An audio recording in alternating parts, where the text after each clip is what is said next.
There.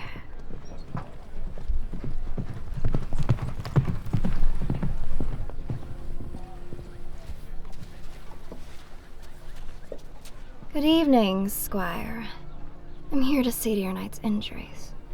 Well, mostly to ensure I'm not being avoided, especially come the next tournament.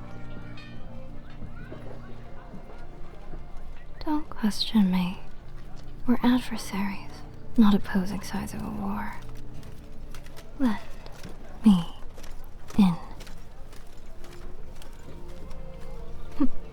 I suppose I should ask. Were you put up to this? Was the assumption that I would come to gloat? I thought as much. Well, you've done your duty for now, so leave. Good. You have my thanks.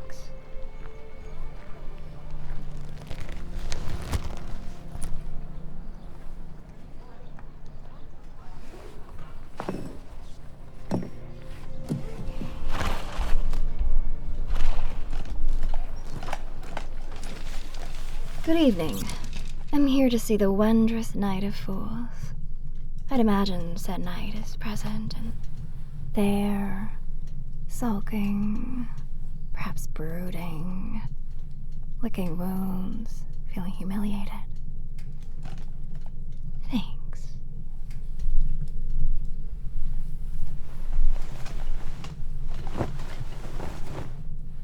Well, look what... Oh. Goodness. You're injured.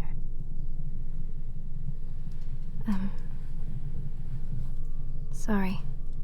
Perhaps I shouldn't have given that kind of announcement of my presence. Are you... well?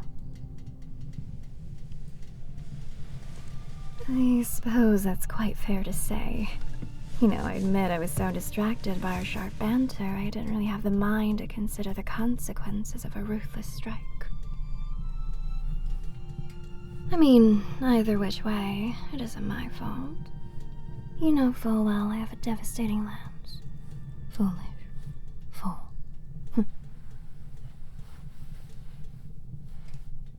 My accuracy is not fleeting. There's a reason I beat you today.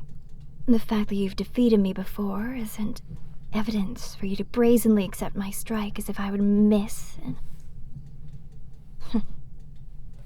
Shouldn't be complaining.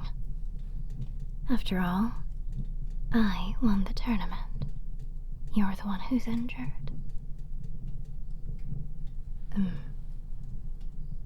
May I see? We're rivals, not mortal enemies. Let me see.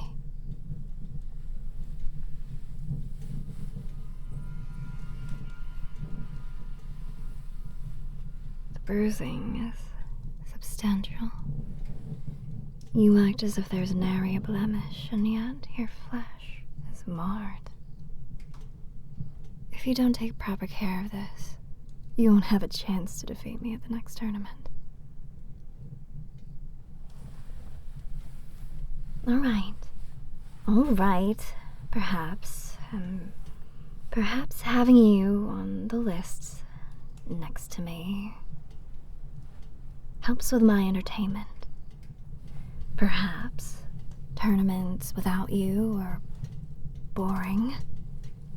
I mean, after all, without my favorite irritant, how else will my rage's flame be stoked enough to win? Don't read into it. Here. I brought a healing salve to help mend your wounds.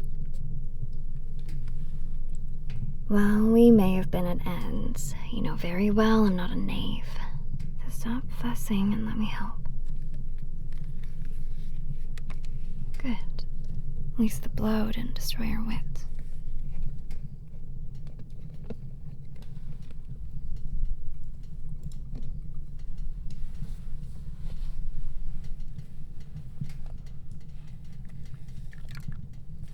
As for what we were discussing, it's not that I couldn't win without your rather infuriating presence. But it helps. Sometimes.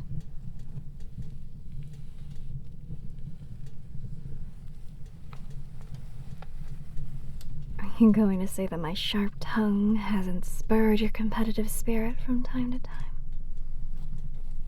Certainly does. I think it always has. Are we going to forget the LUKY tournament? You lost every single duel, every single joust, until I arrived. Told you didn't have a chance. I seem to remember win after that point. Not a single loss after I lit the fire in your heart. Your eyes, I mean. Anyway, one might say that you owe me.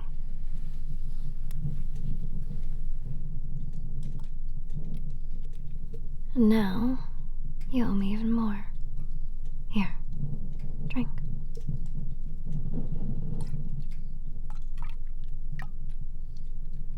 It's a potion to revitalize the flesh beneath the surface. Drink it.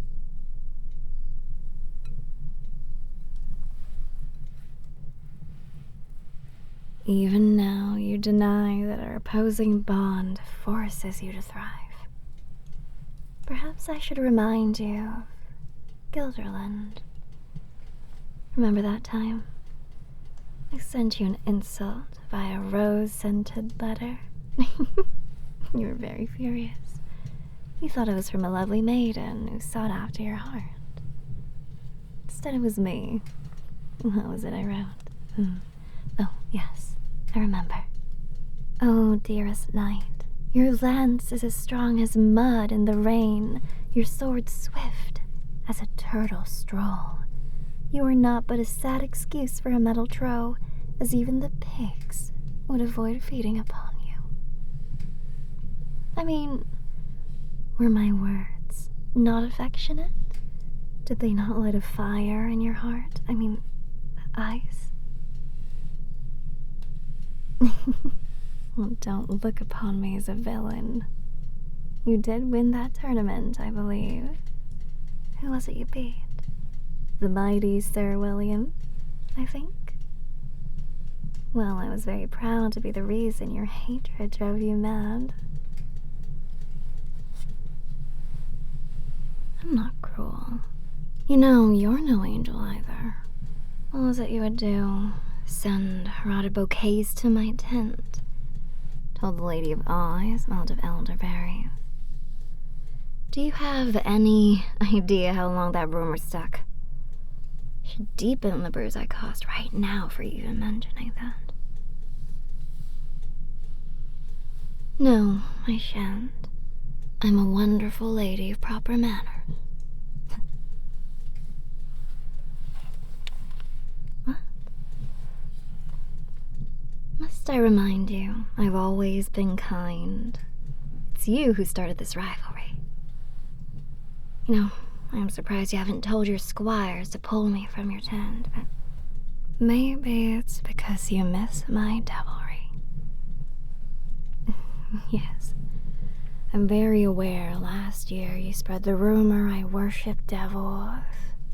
You told the lords and ladies there I used the devil's tongue to force my opponents from their steeds. Didn't work, of course. They thought you went mad from even suggesting it. Well, don't you remember? I'm the sweet silver knight. No one would believe the truth of how I cast dark spells and enact evil rituals to win tournaments. Yes, that was in jest. Oversized goose. That's right. Oversized goose. You wander about, squandering your majesty by squawking and honking about my devious ways. Pick fights. But you know, I suppose I'll give you that. You are as deadly as a goose, after all. Excuse me. They're quite vicious, I'll have you know. You should take my words as both an insult and a compliment. But enough of this. Perhaps I should leave you to your solitude. Second place truly needs to be as quiet as it feels, doesn't it? Unless for some strange, maddening reason. You wish for me, the cause of your injuries, your anguish, to stay.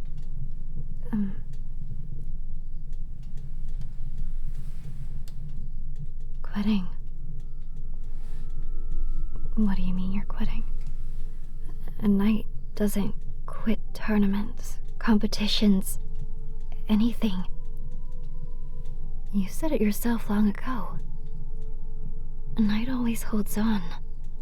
A knight never forgets their duty, who they fight for. Have you lost yours? Fool of a knight? No. What competition would I have without you? I mean, I hate you. I truly do, but I love the feeling of victory more. These other knights, they give me nothing. Well, no, I don't need someone to fight for. I need someone to fight against. Test me, challenge me. You're that someone. You know, you can't quit. You'll heal, and you'll fight. Yes, you're either lying or you've gone mad. The night I remember would never leave.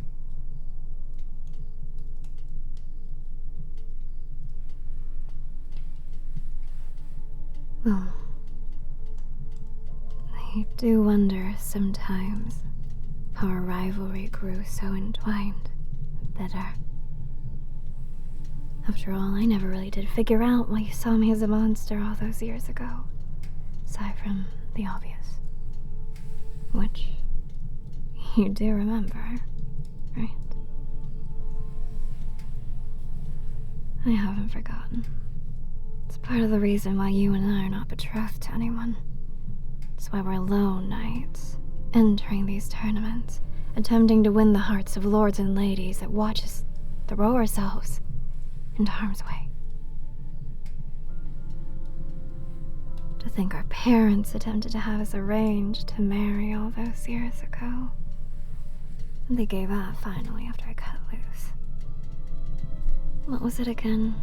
The final straw was your refusal of my outright awful, most cruel proposal.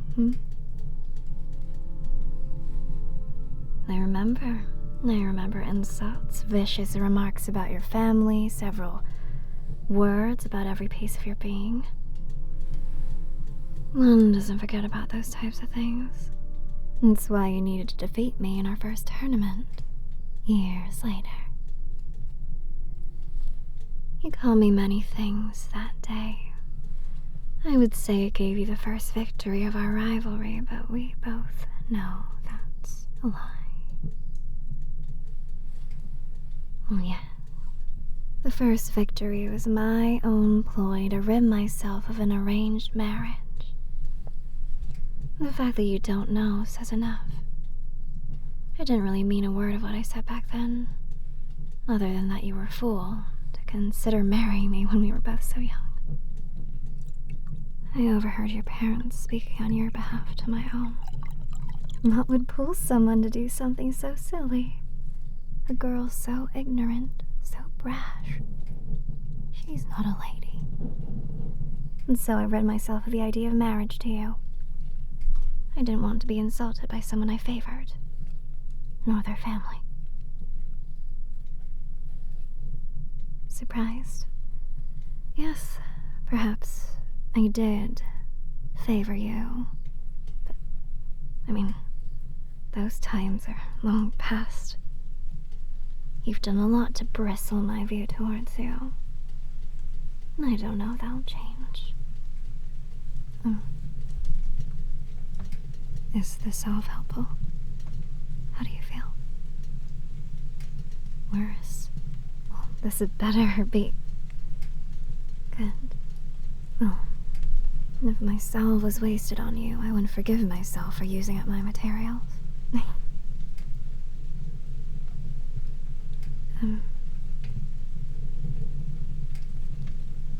I find myself wondering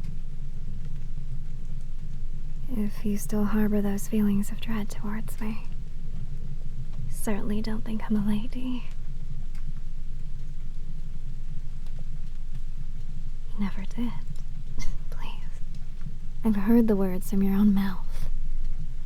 She's too rough, her words scathing. She tumbles across the fields covered in dirt. Like I said, words from your own lips.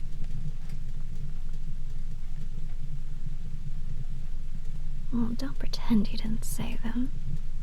Your own family was very, very in on it. The lady you deserve wouldn't do such things. And then, do you remember what they said next? She would bring shame to our house. You hated me. And later that day you looked at me with that smile, that damn smile. And I spoke cruelly to your face. I pushed you away and you laughed. It's as if you wanted me to insult you. I mean, I don't know if you ever wanted me, did you? We'd play nights, sword fight, run around, tackle, tumble. And your family allowed it, but they hated that I could compete with you. I suppose you did as well. What do you mean? Of course it's true. You'd scurry off with your friends, dislike burning in your heart that I was occasionally winning. A little reckless, maybe, but I care for you not. Don't take this salve or potion as kindness.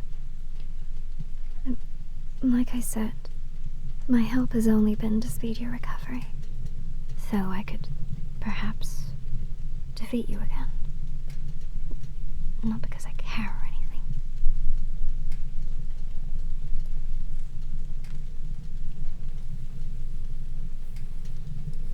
Well, of course it hurt when you said those things about me. You were the one person near my age who could match me, who I enjoyed spending time with. You were the one who let me be me. So imagine my fury hearing that I was nothing but a dirt-covered urchin in your eyes. Compliment? What do you mean, compliment? What kind of a person calls a girl rough and rowdy and expects it to mean a good thing? And that's why I gave a cruel proposal afterward. So I could land the finishing blow before you could.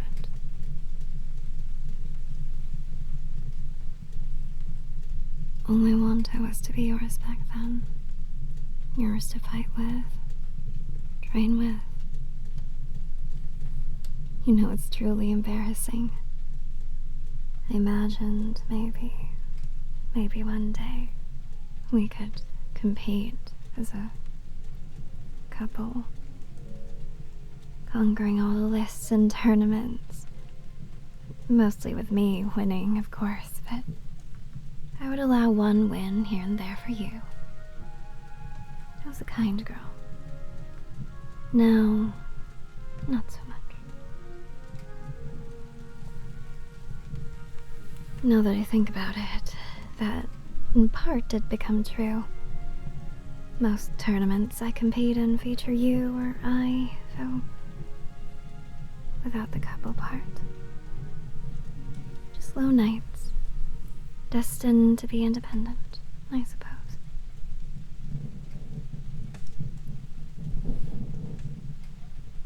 I suppose I was disappointed. I thought you would have fought to make me yours, rather than bow to them, unless what you said about compliments was in truth.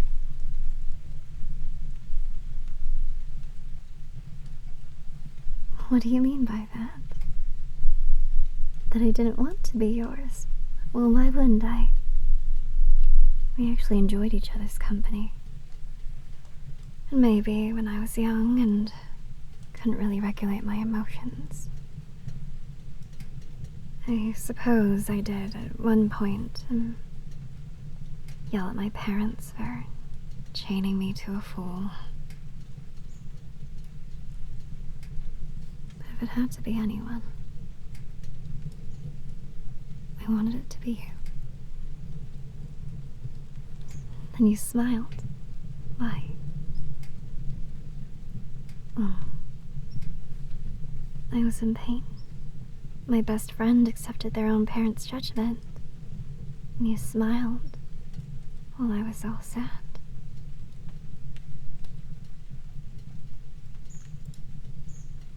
A sad smile because you'd miss me? Then why wouldn't you say something? I was upset and reckless, furious. Of course I was upset. I cared about you. You were the only one I cared for. I don't care how young we were. I loved you.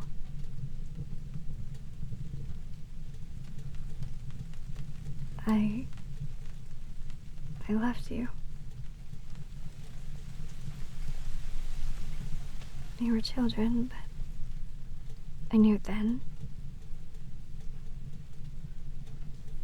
I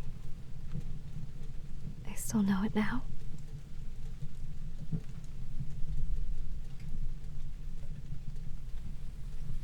Perhaps I'm the fool for digging up our past. I imagine you'll be going to the round tables of every lord and lady to speak of my childish thoughts. Mock me. I mean, what sort of knight with any semblance of honor would have her identity as a knight be so interwoven with the feelings of her childhood? What kind of woman would be so entombed by her own feelings as a girl stricken with her heart? She never lets go. These are the thoughts that keep me up at night while I train. I mean, what kind of knight would believe any of those reckless feelings of hers would be reciprocated after a decade of words laced with knives?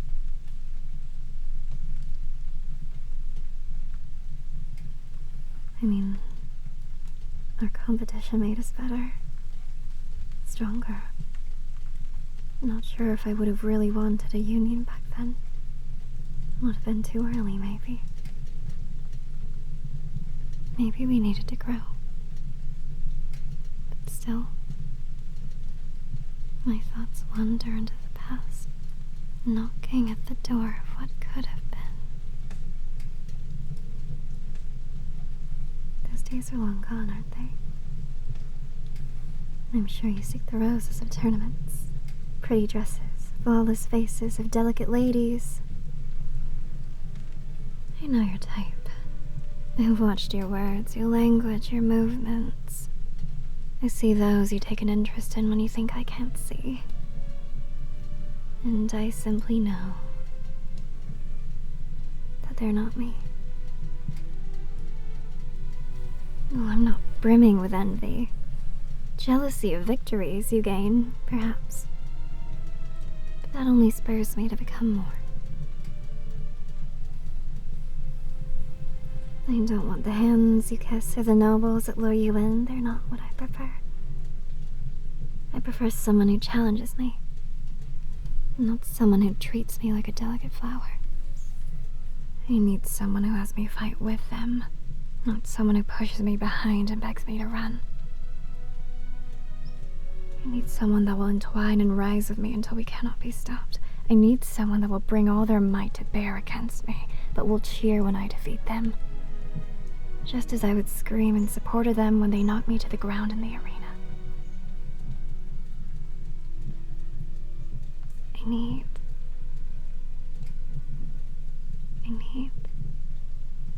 you. Just you. What are you waiting for? Say something. Say something, or else I'll take it as a refusal of me, and an agreement to be just a rival. Maybe even a true enemy, if that's what you want. No, do not jest. You have not but a moment before I rise from this seat and never come back. You'll never see me. Unless, as I said earlier this day, you look up to the sky from the flat of your back when I crush you in the next tournament, just like this one. You may have spoke of quitting, but if you jest in this moment, I will say that if you do not quit, I'll make you wish that you did.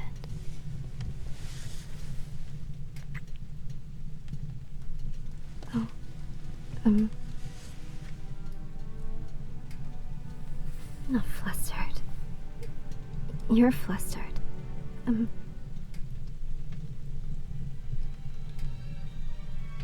Well, I felt my heart leap from my chest. As if we were back then. In the fields with wooden swords, wrestling in the pens, chasing through the forests. You're giving me the same look you gave me then. So I'll tell you the same words we spoke to each other in those long gone younger days. If you are mine, my knight, then on my honor, I am yours.